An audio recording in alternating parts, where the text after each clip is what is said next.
Assalamualaikum warahmatullahi wabarakatuh. Nah, di sini aku mau tanya nih ke kalian, siapa sih di antara kalian yang masih suka ngerasa ragu dalam beragama dan masih sulit buat menghindari atau menjauhi maksiat? Nah, ternyata di antara kedua itu ada penyebabnya, tahu teman-teman, yaitu gara-gara kita tuh belum kenal dan belum tahu pasti atau belum tahu lebih dalam tentang siapa diri kita dan siapa Tuhan kita. Nah, kalau kita udah tahu keduanya itu tuh suatu kunci kehidupan agar kita tuh mendapatkan kebahagiaan yang sejati. Jadi apa sih yang jadi kunci utama buat kebahagiaan sejati itu?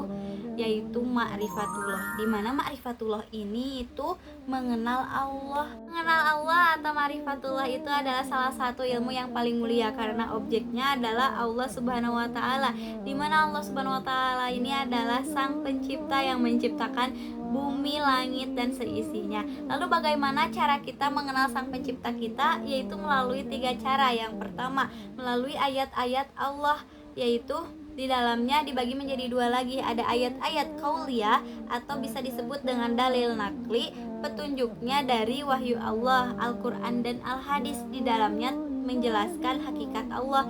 Contohnya, Al-Quran adalah pedoman hidup bagi manusia. Di dalamnya Allah secara terang-terangan memperkenalkan dirinya dan menegaskan keesaannya. Yang kedua, ada ayat-ayat kauniyah atau alam semesta, bisa juga disebut dengan dalil akli. Nah, di sini merenungkan tentang alam semesta, di mana di alam semesta ini tuh banyak tanda-tanda kekuasaan Allah. Jadi ayat-ayat kauniyah ini itu petunjuknya itu dengan melihat ciptaan Allah, yaitu bumi, langit, siang dan malam. Kita sebagai manusia berpasang-pasangan. Nah, itu salah satu atau beberapa bentuk keesaan Allah. Lalu yang kedua, metode Islam. Di metode Islam ini ada dalil nakli dan dalil akli yang tadi saya jelaskan. Yang kedua ada tasdik atau pembenaran, dan yang ketiga ada al-iman atau iman. Nah, metode yang ketiga ini adalah metode selain Islam atau non-Islam.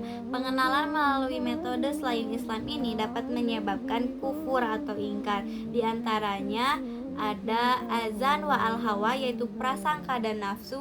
Yang kedua ada al-irtiyab atau keraguan-raguan, dan yang ketiga al-kufur atau ingkar.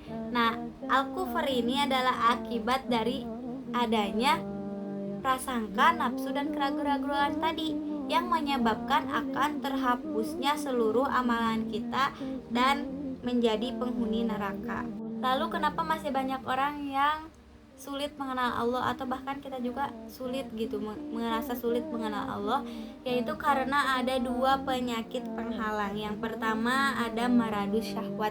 Maradus syahwat ini yaitu penyakit yang berkaitan dengan hati, nafsu, kesenangan, dan perilaku tercela yang dapat mengakibatkan al-maghdub atau murkanya Allah. Lalu apa sih solusinya? Solusinya itu dengan mujahadah atau kesungguhan baik dalam bertaubat, menghindari dan menjauhi syahwat. Terdapat dalam Quran surat Al-Ankabut ayat 9. A'udzu billahi minasyaitonir rajim. Walladzina amanu wa amilus solihati lanudkhilannahum fis solihin, yang artinya orang-orang yang beriman dan beramal soleh akan kami masukkan ke dalam golongan orang-orang yang soleh juga. Itu bisa juga dijelaskan, orang-orang yang beriman ini bisa membuktikan dengan keimanannya dengan cara melakukan kebajikan. Otomatis melakukan kebajikan itu tidak melakukan perilaku tercela. Lalu ada juga sifat-sifat yang berasal dari syahwat. Yang pertama ada al-firku atau kefasikan, yang kedua ada al-kibru atau kesombongan, yang ketiga ada azulmu, bisa dibilang kezoliman, yang keempat ada al-kizbu atau kedustaan, dan yang kelima ada kasrotul ma'asi.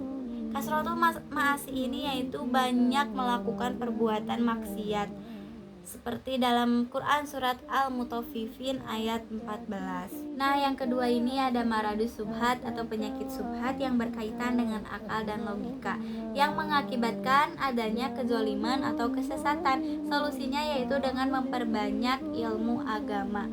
Lalu ada juga beberapa sifat-sifat yang berasal dari subhat. Yang pertama ada ajahlu atau kebodohan, al-irtiyab keraguan-raguan, al-inhirab penyimpangan, dan al-ghaflah yaitu kelalaian. Selain itu aku mau ngejelasin tentang tauhidullah, dimana tauhidullah ini adalah dasar keyakinan sebagai muslim. Bisa disebut juga keesaan Allah atau mengesahkan Allah. Secara istilah artinya Allah sebagai satu-satunya yang kita sembah. Tauhidullah ini mempunyai 3 macam. Yang pertama ada tauhid rububiyah, yaitu keesaan Allah dalam ketuhanan, yang artinya kita mengesahkan Allah dalam kejadian-kejadian yang hanya Allah yang bisa melakukannya, dan menegaskan bahwa Allah itu satu-satunya Rob, Raja yang bisa menciptakan bumi dan seisinya, termasuk ke dalam 3 kategori, yaitu Holikon pencipta, yang kedua Rozikon pemberi rezeki, dan yang ketiga yaitu Malikan atau pemilik. Allah berfirman dalam Quran surat An-Nas ayat 1, Qul a'udzu birabbin nas, yang artinya katakanlah aku berlindung kepada Tuhan yang memelihara dan menguasai manusia. Yang kedua yaitu tauhid mulkiyatullah atau kepemilikan, yang artinya mengesahkan Allah sebagai satu-satunya yang berkuasa penuh atas apa yang dimiliki. Diwujudkan dalam 3 aspek, yaitu walian, pelindung atau pemilik, hakiman pembuat hukum, dan amiron pemerintah. Yang ketiga ada tauhid uluhiyah, yang artinya yaitu peribadatan atau sesembahan. Nah, dimaknai dengan 2 makna. Yang pertama ada goyatan, yang dituju dijelaskan bahwa hanya Allah lah yang dijadikan sebagai tujuan dalam setiap langkah dan hembusan napas.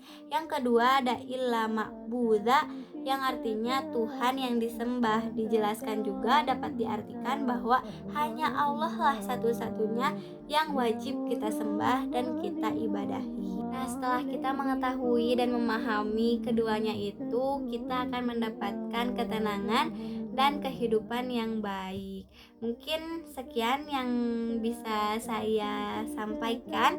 Terima kasih. Wassalamualaikum warahmatullahi wabarakatuh.